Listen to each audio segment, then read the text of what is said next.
Mackenzie and myself, Julia, we are super excited because we are shooting portal about the passion for both of us, laser. Today specifically we will be talking about laser hair removal, but the knowledge we're giving you today will apply to a lot of different areas, which will be in different portals for sure. But this is the base of absolutely everything laser-like. So stay tuned. I hope you're as excited as us. And the very first portal, which is extremely important in way you will be operating and understanding what you're doing, is skin anatomy. So Mackenzie, would you mind just to walk me through what are the layers of the skin we're dealing with when we're working with laser, and why is it important for us to know about skin anatomy in this case? Yeah, so first things first, I always like to tell all my students, there are 3 different layers to that skin. That top one being that epidermis, that middle one being that dermis, and that last one being that hypodermis, also known as subcutis, also known as subcutaneous tissue because it is just fat. Typically, what layer you're going to go to does depend on the different type of laser that you're going to have, what you are dealing with. So particularly if we're dealing more with like hyperpigmentation, that is going to stick more to that epidermis just because it's dealing with those melanocytes being present in that epidermis. Lots of other layers though, however, deal with that dermis just because hair follicles, your veins are there, tattoos are put into your dermis, but depending on what level of that dermis depends on exactly again what you're treating. Absolutely, Mackenzie is very right. The epidermis is the thinnest layer on the top of our skin, and it is our protective layer. And one of the cells we have is melanocytes, which is pigment. So, of course, the second we go into treating pigmentation with a laser, we will be working on the epidermis. And that's when later we talk about the settings, will depend on the depth of the penetration we will be setting on our machine. However, if we talk about laser hair removal, we're going in the dermis. This is where we have hair follicles. This is where the growth cycle happening. This is where we know we also have nerve endings, blood flow, lymph flow, which will explain why when we're affecting with the laser this layer, it's actually painful. We have nerve endings right there. Of course it's gonna hurt. Of course it's gonna hurt. So your clients shouldn't be surprised when they say ouch, ouch, non-stop. You can explain them. We're working in the dermis. This is the nerve endings. This is as well where we will look at the mild pink or red appearance for our client's skin to find out if our laser is even effective, if we're doing anything, because we have a blood flow here. Laser will stimulate the blood flow, and obviously it will start looking pinkish. If it's way too red, obviously we're doing too much. If there's absolutely no color present, we're probably not doing enough, so we might want to top up our settings just a little bit. So that's another reason why our client might have a little bit of a swelling after. Just like Mackenzie said, we have lymph flowing in there. What that means, affecting the lymph flow can increase erythema, or basic words, inflammation. So it is absolutely normal after the laser treatment, regardless of the area we are treating, to have a little bit of swelling. If your client is concerned, you can give them an educated explanation of why and how it works. And as Mackenzie said, the fat layer, subcutaneous layer, we're not really affecting it. There are indeed some lasers would work on fat removal or melting it, if we can call it this way, with the heat of the laser, but we are not going to concentrate on that particular topic today. Our most important goal is indeed laser hair removal. And because we're talking about anatomy, I would love to know, Mackenzie, what is the hair growth cycle? You read it in every single literature, in every single book about hair removal, hair growth cycle, and what is it and why is it important for us? Would you mind to tell our students? Yeah. So the hair growth cycle, all of your hairs are usually in a different cycle, but depending on where it is on your body will depend on how quickly it goes through each type of cycle. Typically, I like to say that there is 3 different hair growth cycles.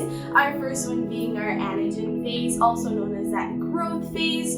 It's where that entire root and follicle are connected, meaning that follicle is around that nutrient supply, making it the ideal stage for us to actually target with our laser, because that pigmentation is around that nutrient supply. Absolutely. Our second one is that catagen phase, also known as that transitional phase. That transitional phase only lasts about 10 days.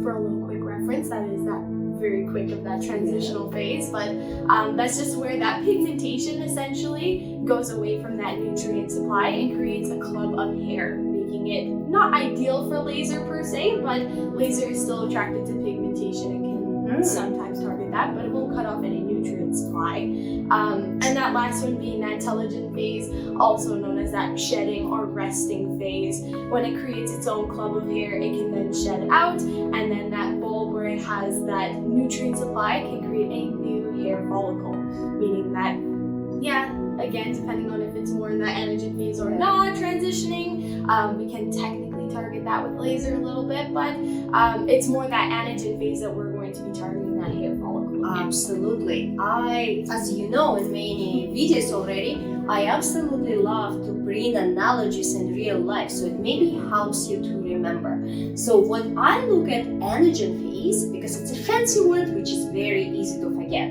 I would say this is a baby. It is still breastfeeding. It is still getting all the nutrients and everything is needed from its mother, which is the rest of our skin, the blood supply, and all of this.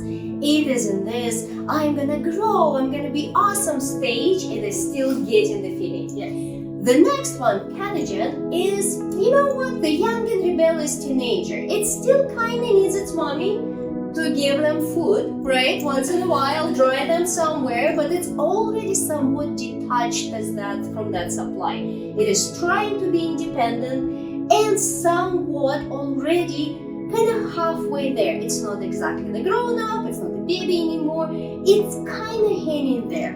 And the last one, telogen, I'm actually comparing to retirement. You are ready to kick the bucket and leave the home, but you're still in the nursery house waiting for your relatives to visit, if that makes sense. But that basically means there's absolutely no growth anymore, there's no development, we're just waiting for that hair to shed, if that makes sense. Hopefully that will help you to remember next time somebody asks you, so what is happening about all the hair growth cycle? If you don't remember the fancy words, which we would love if you do, but if you don't, think about the process. What is happening? What is it compared to our real life? And trust me, your clients will appreciate the simple terms too, right? Oh, yeah. So absolutely. But I have another question, Mackenzie. So the hair growth cycle, does it mean all of it at the same time at anagen, or all of it at the same time at the telogen, or any other stage? Or is it like every hair at a different stage? What is happening? So clients can actually understand why, when we are removing hair, why some is still there? Why does it take a while? Would you like to tell us a little bit more about that? Of course, yeah. So no, not all hairs are going to be in the same phase at a singular time. It would be very crazy for your body to time that, to be honest. Exactly, right? No, it's a little bit different than that. About 90 to 95% of your hair will be in an anagen phase at a singular time, but the different percentage will depend on the different areas that it is on your body, how coarse your hair is, how thick it is, all of the above kind of situation. Absolutely. But about 90% is about in that anagen phase at a singular time, about 5% is in that telogen, and usually about 10%, I know that's not 100%, but they just give rough guesstimates with percentage-wise, would be in that catagen phase. Absolutely. This is very important because I always tell all of my students, all my clients, it's very important to know that laser hair removal very rarely gets rid of most hair off of the one treatment, just because, yes, not all hairs are in that anagen phase at the singular time. So knowing that, yes, it does take a few treatments for us to actually get rid of those hair follicles, cut off those nutrient supplies. So it can take multiple treatments, but just be warned to tell your clients that, hey, it won't all be gone after one time. Exactly. It can be significantly reduced, but not usually all not in one time. And that whole process from the moment the hair follicle literally formed, let's say baby is born, to the point when it's actually shed and it's over, takes about from 3 to 5 weeks. Generally we say 4 weeks because it's kind of the middle average, right? But depending on so many factors, from nutrition to medication to a lot of different things, that can vary from person to person. What it means, if the client comes to us for hair removal with the laser, some of it's hair and anagen, some of it's intelligent, everything is, some of it in catagen, everything is kind of in a different stage.